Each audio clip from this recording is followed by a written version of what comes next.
أعوذ بالله من الشيطان الرجيم. بسم الله الرحمن الرحيم. والمحصنات من النساء إلا ما ملكت أيمانكم كتاب الله عليكم وأحل لكم ما وراء ذلكم أن تبتغوا بأموالكم محصنين غير مسافحين، فما استمتعتم به منهن فآتوهن أجورهن فريضة، ولا جناح عليكم فيما تراضيتم به من بعد الفريضة، إن الله كان عليما حكيما. ومن لم يستطع منكم طولا أن ينكح المحصنات المؤمنات فمما ملكت أيمانكم من فتياتكم المؤمنات، والله أعلم بإيمانكم بعضكم من بعد، فانكحوهن بإذن أهلهن وآتوهن أجورهن بالمعروف محصنات غير مسافحات ولا متخذات أخدان، فإذا أحصن فإن أتين بفاحشة فعليهن نصف ما على المحصنات من العذاب، ذلك لمن خشي العنة منكم،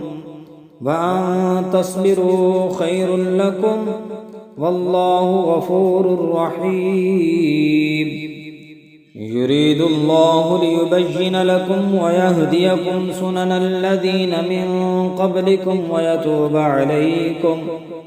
والله عليم حكيم. يريد الله ليبين لكم ويهديكم سنن الذين من قبلكم ويتوب عليكم، والله عليم حكيم. والله يريد أن يتوب عليكم ويريد الذين يتبعون الشهوات أن تميلوا ميلا عظيما. يريد الله أن يخفف عنكم وخلق الإنسان ضعيفا. يا أيها الذين آمنوا لا تأكلوا أموالكم بينكم بالباطل إلا أن تكون تجارة عن تراض منكم، ولا تقتلوا أنفسكم إن الله كان بكم رحيما. ومن يفعل ذلك عدوانا وظلما فسوف نصليه نارا، وكان ذلك على الله يسيرا. إن تجتنبوا كبائر ما تنهون عنه نكفر عنكم سيئاتكم وندخلكم مدخلا كريما. ولا تتمنوا ما فضل الله به بعدكم على بعد، للرجال نصيب مما اكتسبوا وللنساء نصيب مما اكتسبن، واسألوا الله من فضله إن الله كان بكل شيء عليما. ولكل جعلنا موالي مما ترك الوالدان والأقربون والذين عقدت أيمانكم فآتوهم نصيبهم إن الله كان على كل شيء شهيدا. الرجال قوامون على النساء بما فضل الله بعضهم على بعض وبما أنفقوا من أموالهم، فالصالحات قانتات حافظات للغيب بما حفظ الله، واللاتي تخافون نشوزهن فعظوهن واهجروهن في المضاجع واضربوهن، فإن أطعنكم فلا تبغوا عليهن سبيلا إن الله كان عليا كبيرا. وإن خفتم شقاق بينهما فابعثوا حكما من أهله وحكما من أهلها إن يريدا إصلاحا يوفق الله بينهما إن الله كان عليما خبيرا واعبدوا الله ولا تشركوا به شيئا وبالوالدين إحسانا وبذي القربى واليتامى والمساكين والجار ذي القربى والجار الجنب والصاحب بالجنب وابن السبيل وما ملكت أيمانكم إن الله لا يحب من كان مختالا فخورا الذين يبخلون ويأمرون الناس بالبخل ويكتمون ما آتاهم الله من فضله وأعتدنا للكافرين عذابا مهينا والذين ينفقون أموالهم رئاء الناس ولا يؤمنون بالله ولا باليوم الآخر ومن يكن الشيطان له قرينا فساء قرينا وماذا عليهم لو آمنوا بالله واليوم الآخر وأنفقوا مما رزقهم الله وكان الله بهم عليما إن الله لا يظلم مثقال ذرة وإن تك حسنة يضاعفها ويؤت من لدنه أجرا عظيما فكيف إذا جئنا من كل أمة بشهيد وجئنا بك على هؤلاء شهيدا يومئذ يود الذين كفروا وعصوا الرسول لو تسوى بهم الأرض ولا يكتمون الله حديثا يا أيها الذين آمنوا لا تقربوا الصلاة وأنتم سكارى حتى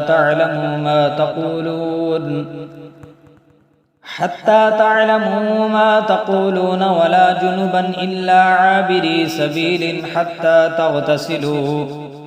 وإن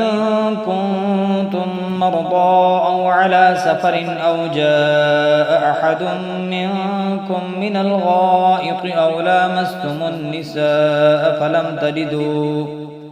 فلم تجدوا ماء فتيمموا صعيدا طيبا فامسحوا بوجوهكم وأيديكم إن الله كان عفوا غفورا ألم تر إلى الذين أوتوا نصيبا من الكتاب يشترون الضلالة ويريدون أن تضلوا السبيل والله أعلم بأعدائكم وكفى بالله وليا وكفى بالله نصيرا من الذين هادوا يحرفون الكلم عن مواضعه ويقولون سمعنا وعصينا واسمع غير مسمع وراعنا لجا بألسنتهم وطعنا في الدين ولو أنهم قالوا سمعنا وأطعنا واسمع فانظرنا لكان خيرا لهم وأقوم ولكن لعنهم الله بكفرهم فلا يؤمنون إلا قليلا يا أيها الذين أوتوا الكتاب آمنوا بما نزلنا مصدقا لما معكم من قبل أن نطمس وجوها فنردها على أدبارها أو نلعنهم كما لعنا أصحاب السبت وكان أمر الله مفعولا إن الله لا يغفر أن يشرك به ويغفر ما دون ذلك لمن يشاء ومن يشرك بالله فقد افترى إثما عظيما ألم تر إلى الذين يزكون أنفسهم بل الله يزكي من يشاء ولا يظلمون فتيلا انظر كيف يفترون على الله الكذب وكفى به إثما مبينا انظر كيف يفترون على الله الكذب وكفى به إثما مبينا ألم تر إلى الذين أوتوا نصيبا من الكتاب يؤمنون بالجبت والطاغوت ويقولون للذين كفروا هؤلاء أهدى من الذين آمنوا سبيلا أولئك الذين لعنهم الله ومن يلعن الله فلن تجد له نصيرا أم لهم نصيب من الملك فإذا لا يؤتون الناس نقيرا أم يحسدون الناس على ما آتاهم الله من فضله فقد آتينا آل إبراهيم الكتاب والحكمة وآتيناهم ملكا عظيما فمنهم من آمن به ومنهم من صد عنه وكفى بجهنم سعيرا إن الذين كفروا بآياتنا سوف نصليهم نارا كلما نضجت جلودهم بدلناهم جلودا غيرها ليذوقوا العذاب إن الله كان عزيزا حكيما والذين آمنوا وعملوا الصالحات سندخلهم جنات تجري من تحتها الأنهار خالدين فيها أبدا لهم فيها أزواج مطهرة وندخلهم ظلا ظليلا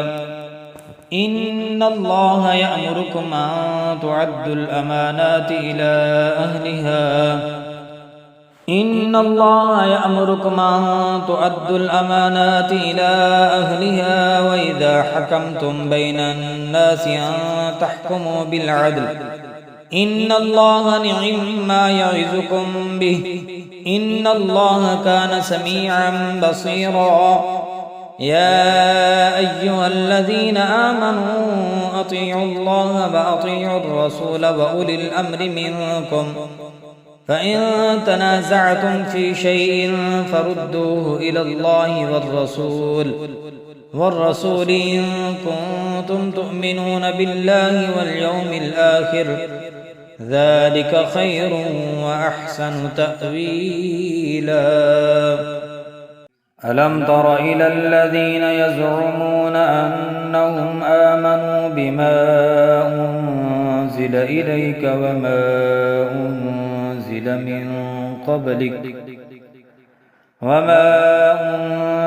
من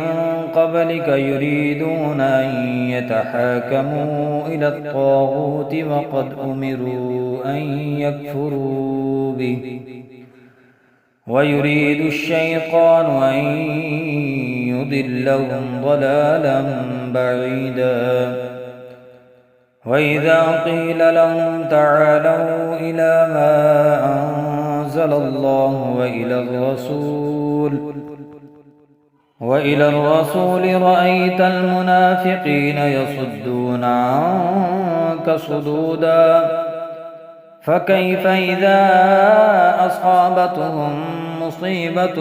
بما قدمت أيديهم ثم جاءوك يحلفون بالله إن أردنا إلا إحسانا وتوفيقا أولئك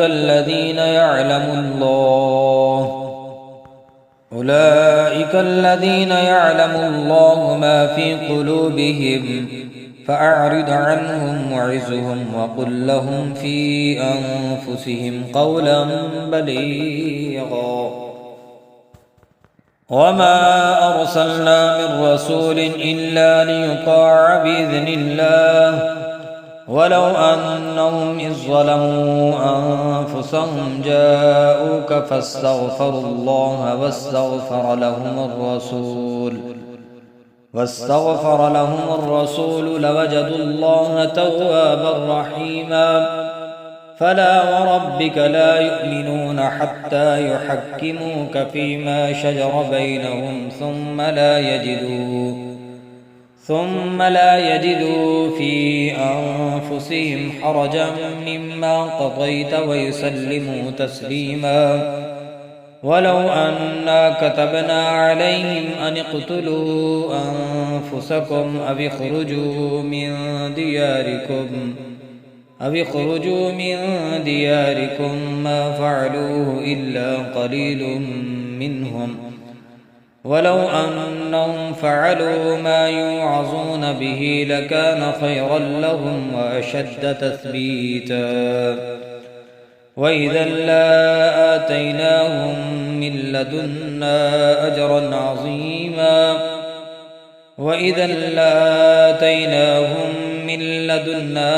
أجرا عظيما ولهديناهم صراطا مستقيما. ومن يطع الله والرسول فأولئك مع الذين أنعم الله عليهم من النبيين والصديقين والشهداء والصالحين وحسن أولئك رفيقا. ذلك الفضل من الله وكفى بالله عليما. يا أيها الذين آمنوا خذوا حذركم فانفروا ثبات أو انفروا جميعا. وإن منكم لمن ليبطئن فإن أصابتكم مصيبة قال قد أنعم الله علي إذ لم أكن معهم شهيدا. ولئن أصابكم فضل من الله ليقولن كأن لم تكن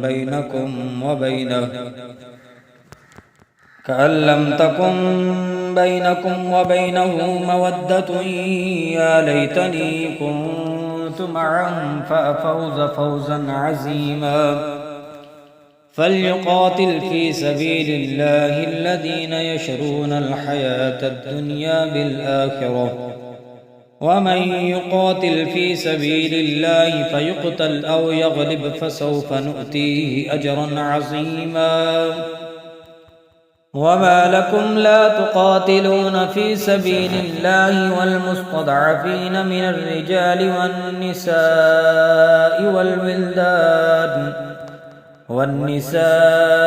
والولدان الذين يقولون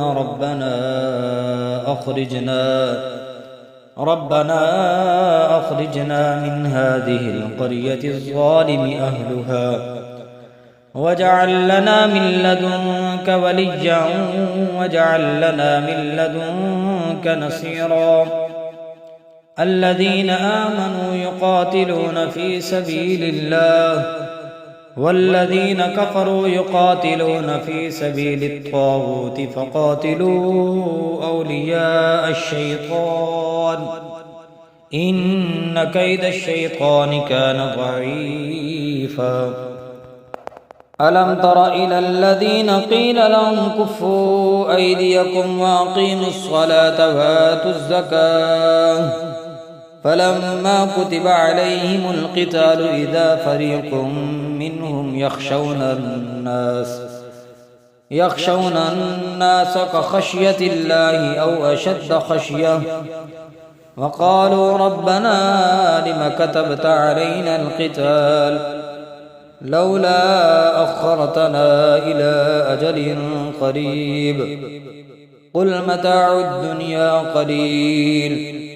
والآخرة خير لمن اتقى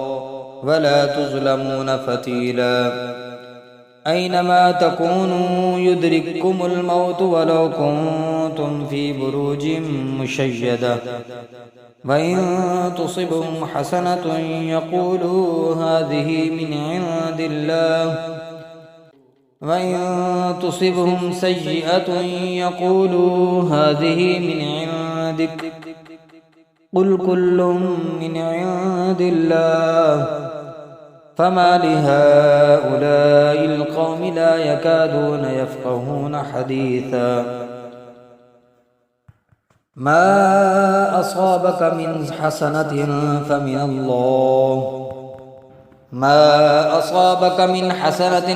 الله وما أصابك من سيئة فمن نفسك وأرسلناك للناس رسولا وكفى بالله شهيدا من يطع الرسول فقد أطاع الله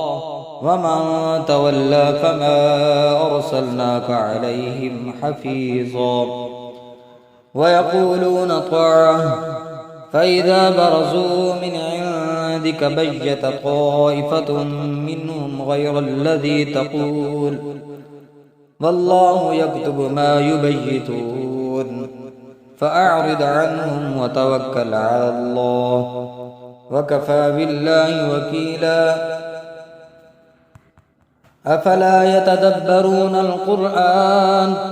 ولو كان من عند غير الله لوجدوا فيه اختلافا كثيرا وإذا جاءهم أمر من الأمن أو الخوف أذاعوا به ولو ردوا إلى الرسول وإلى أولي الأمر منهم لعلمه الذين يستنبطونه منهم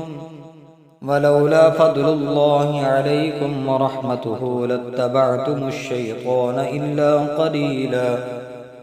فقاتل في سبيل الله لا تكلف إلا نفسك وحرض المؤمنين عسى الله أن يكف بأس الذين كفروا والله أشد بأسا وأشد تنكيلا من يشفع شفاعة حسنة يكن له نصيب منها ومن يشفع شفاعة سيئة يكن له كفل منها وكان الله على كل شيء مقيتا وإذا حييتم بتحية فحيوا بأحسن منها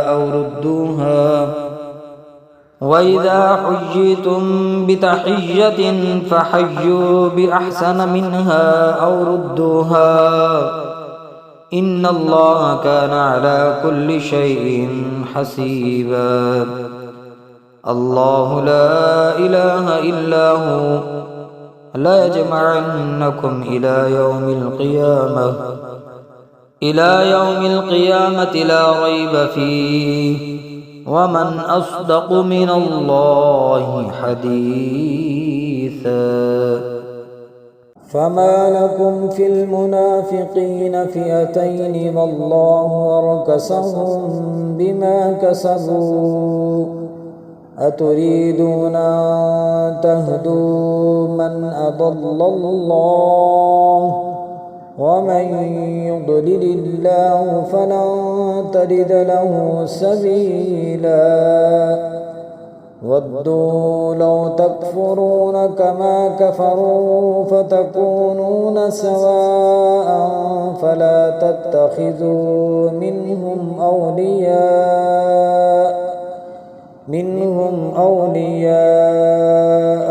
حتى يهاجروا في سبيل الله فإن تولوا فخذوهم واقتلوهم حيث وجدتموهم ولا تتخذوا منهم وليا ولا نصيرا إلا الذين يصلون إلى قوم بينكم وبينهم ميثاق أو جاءوكم حصرت صدورهم أن يقاتلوكم أو يقاتلوا قومهم ولو شاء الله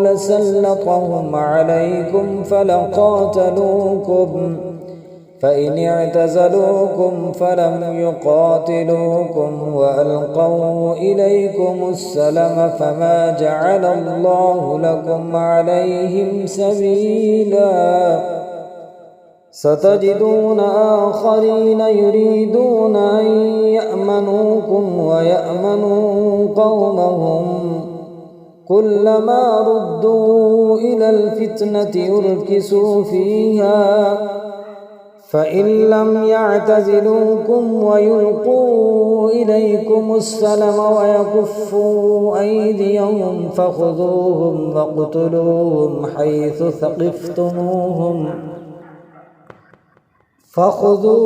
واقتلوهم حيث ثقفتموهم وأولئكم جعلنا لكم عليهم سلطانا مبينا وما كان لمؤمن أن يقتل مؤمنا إلا خطأ ومن قتل مؤمنا خطأ فتحرير رقبة مؤمنة ودية مسلمة إلى أهله إلا أن يصدقوا فإن كان من قوم عدو لكم وهو مؤمن فتحرير رقبة مؤمنة وإن كان من قوم بينكم وبينهم ميثاق فدية مسلمة إلى أهله وتحرير رقبة مؤمنة فمن لم يجد فصيام شهرين متتابعين توبة من الله وكان الله عليما حكيما ومن يقتل مؤمنا متعمدا فجزاؤه جهنم خالدا فيها وغضب الله عليه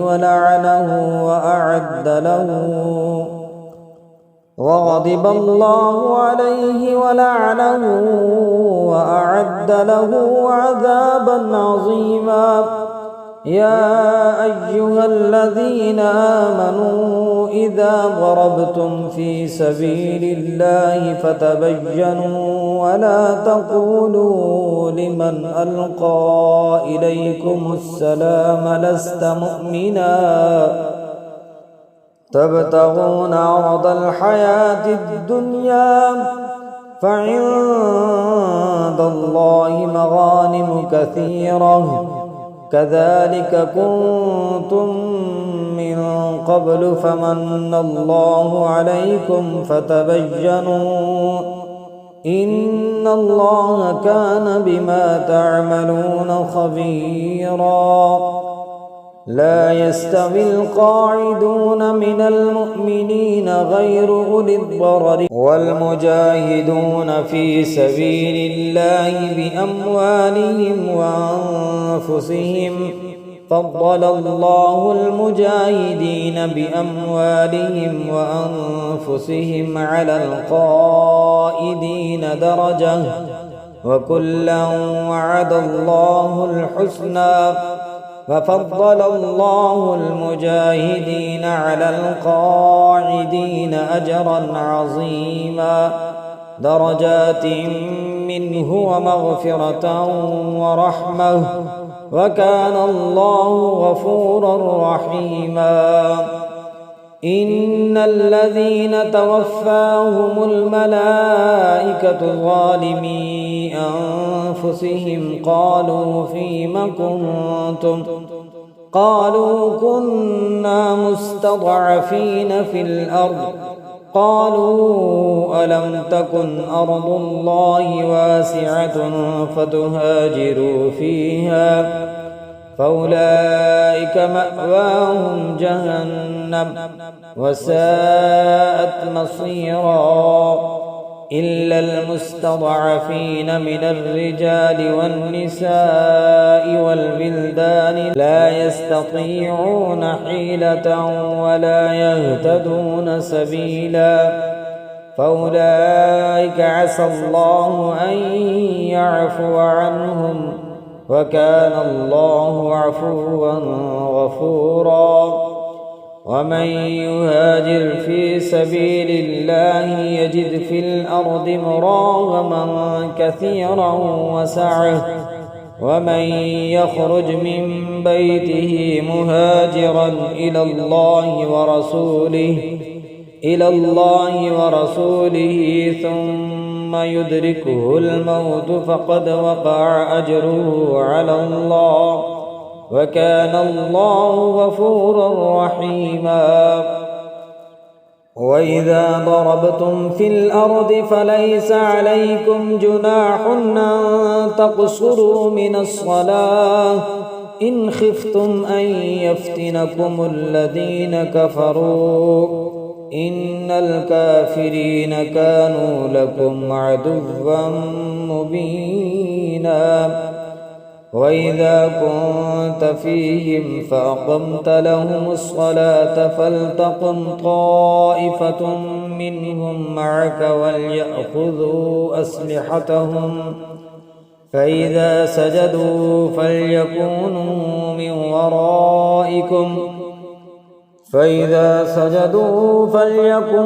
من ورائكم ولتأت طائفة أخرى لم يصلوا فليصلوا معك وليأخذوا حذرهم وأسلحتهم. ود الذين كفروا لو تغفلون عن أسلحتكم وأمتعتكم فيميلون عليكم ميلة واحدة، ولا جناح عليكم إن كان بكم أذى من مطر أو كنتم مرضى أن تدعوا أسلحتكم وخذوا حذركم إن الله أعد للكافرين عذابا مهينا.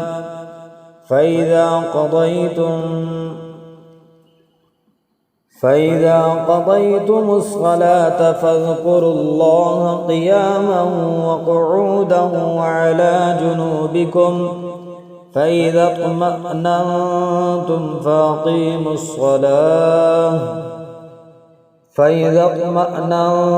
فأقيموا الصلاة إن الصلاة كانت على المؤمنين كتابا موقوتا. ولا تهنوا في ابتغاء القوم إن تكونوا تألمون فإنهم يعلمون كما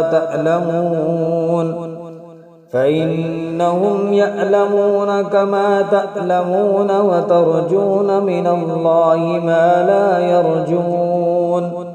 وكان الله عليما حكيما. إنا أنزلنا إليك الكتاب بالحق لتحكم بين الناس بما أراك الله ولا تكن للخائنين خصيما، واستغفر الله إن الله كان غفورا رحيما. ولا تجادل عن الذين يختانون أنفسهم إن الله لا يحب من كان خوانا أثيما. يستخفون من الناس ولا يستخفون من الله وهو معهم إذ يبيتون ما لا يرضى من القول، وكان الله بما يعملون محيطا. أنتم هؤلاء جادلتم عنهم في الحياة الدنيا فمن يجادل الله عنهم يوم القيامة أم من يكون عليهم وكيلا. ومن يعمل سوءا أو يظلم نفسه ثم يستغفر الله يجد الله غفورا رحيما. ومن يكسب إثما فإنما يكسبه على نفسه وكان الله عليما حكيما. ومن يكسب خطيئة أو إثما ثم يرم به بريئا فقد احتمل بهتانا وإثما مبينا. ولولا فضل الله عليك ورحمته لهمت طائفة منهم أن يضلوك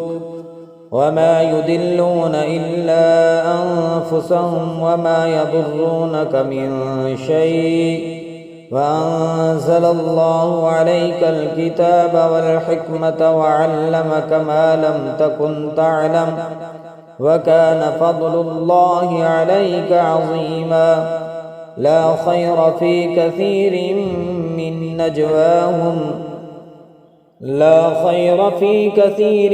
من نجواهم إلا من أمر بصدقة أو معروف أو إصلاح بين الناس ومن يفعل ذلك ابتغاء مرضات الله فسوف نؤتيه أجرا عظيما. ومن يشاقق الرسول من بعد ما تبين له الهدى ويتبع غير سبيل المؤمنين نوله ما تولى ونصله جهنم وساءت مصيرا. إن الله لا يغفر أن يشرك به ويغفر ما دون ذلك لمن يشاء ومن يشرك بالله فقد ضل ضلالا بعيدا. إن يدعون من دونه إلا إناثا وإن يدعون إلا شيطانا مريدا لعنه الله وقال لأتخذن من عبادك نصيبا مفروضا ولأضلنهم ولأمنينهم ولآمرنهم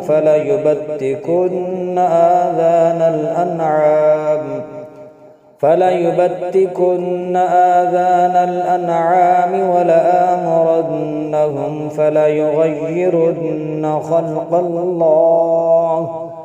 ومن يتخذ الشيطان وليا من دون الله فقد خسر خسرانا مبينا. يعدهم ويمنيهم وما يعدهم الشيطان إلا غرورا. أولئك مأواهم جهنم ولا يجدون عنها محيصا. والذين آمنوا وعملوا الصالحات سندخلهم جنات تجري من تحتها الأنهار خالدين فيها أبدا وعد الله حقا ومن أصدق من الله قيلا. ليس بأمانيكم ولا أماني أهل الكتاب من يعمل سوءا يجز به ولا يجد له من دون الله وليا ولا نصيرا. ومن يعمل من الصالحات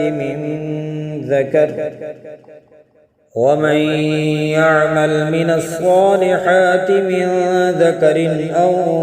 أنثى وهو مؤمن فأولئك يدخلون الجنة ولا يظلمون نقيرا. ومن أحسن دينا ممن أسلم وجهه لله وهو محسن واتبع ملة إبراهيم حنيفا واتخذ الله إبراهيم خليلا. ولله ما في السماوات وما في الأرض وكان الله بكل شيء محيطا. ويستفتونك في النساء قل الله يفتيكم فيهن وما يتلى عليكم في الكتاب في يتامى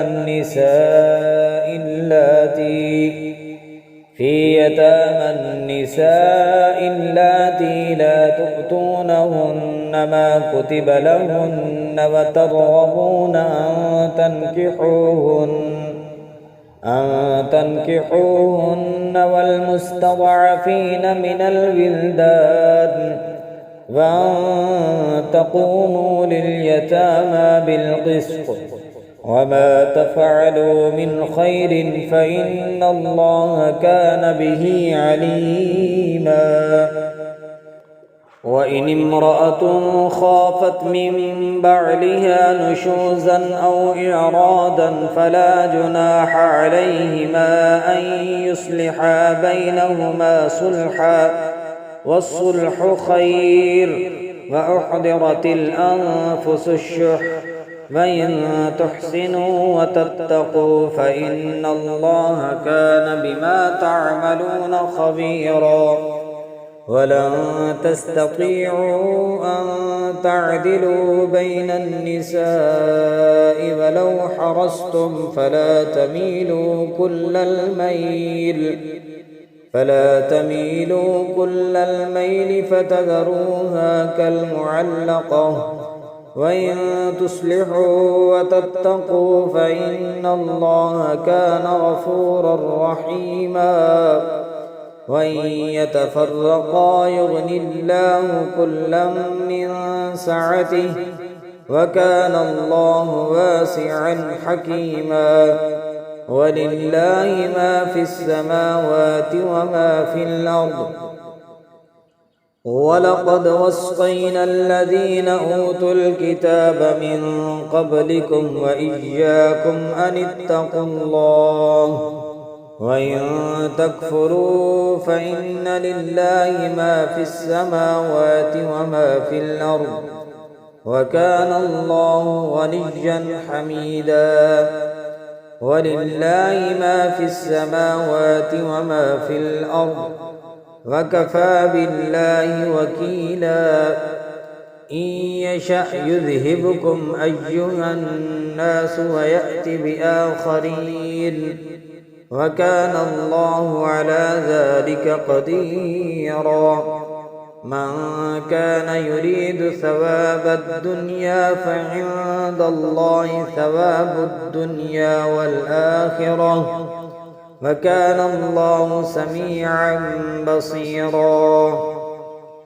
يا أيها الذين آمنوا كونوا قوامين بالقسط شهداء لله ولو على أنفسكم أو الوالدين والأقربين إن يكن غنيا أو فقيرا فالله أولى بهما فلا تتبعوا الهوى أن تعدلوا وإن تلووا أو تعرضوا فإن الله كان بما تعملون خبيرا يا أيها الذين آمنوا بالله ورسوله والكتاب الذي نزل على رسوله والكتاب الذي أنزل من قبل ومن يكفر بالله وملائكته وكتبه ورسله واليوم الآخر فقد ضل ضلالا بعيدا إن الذين آمنوا ثم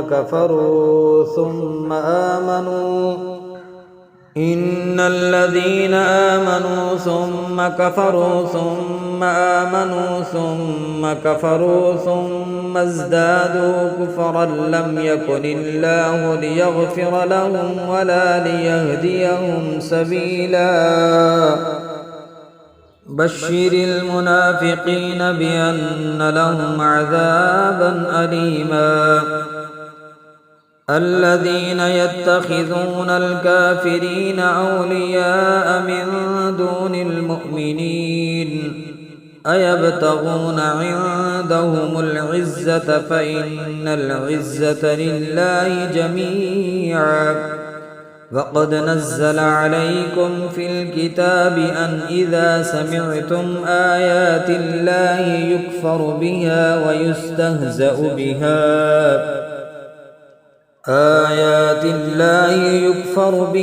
ويستهزأ بها فلا تقعدوا معهم حتى يخوضوا في حديث غيره إنكم إذا مثلهم إن الله جامع المنافقين والكافرين في جهنم جميعا الذين يتربصون بكم فإن كان لكم فتح من الله قالوا ألم نكن معكم وإن كان للكافرين نصيب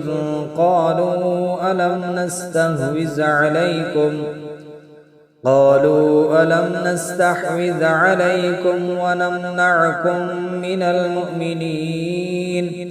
فالله يحكم بينكم يوم القيامة ولن يجعل الله للكافرين على المؤمنين سبيلا إن المنافقين يخادعون الله وهو خادعهم وإذا قاموا إلى الصلاة قاموا كسالى يراءون الناس ولا يذكرون الله إلا قليلا مذبذبين بين ذلك لا إله هؤلاء ولا إله هؤلاء ومن يضلل الله فلن تجد له سبيلا يا أيها الذين آمنوا لا تتخذوا الكافرين أولياء من دون المؤمنين أتريدون أن تجعلوا لله عليكم سلطانا مبينا إن المنافقين في الدرك الأسفل من النار ولن تجد لهم نصيرا إلا الذين تابوا وأصلحوا واعتصموا بالله وأخلصوا دينهم لله فأولئك مع المؤمنين وسوف يؤتي الله المؤمنين أجرا عظيما ما يفعل الله بعذابكم إن شكرتم وآمنتم وكان الله شاكرا عليما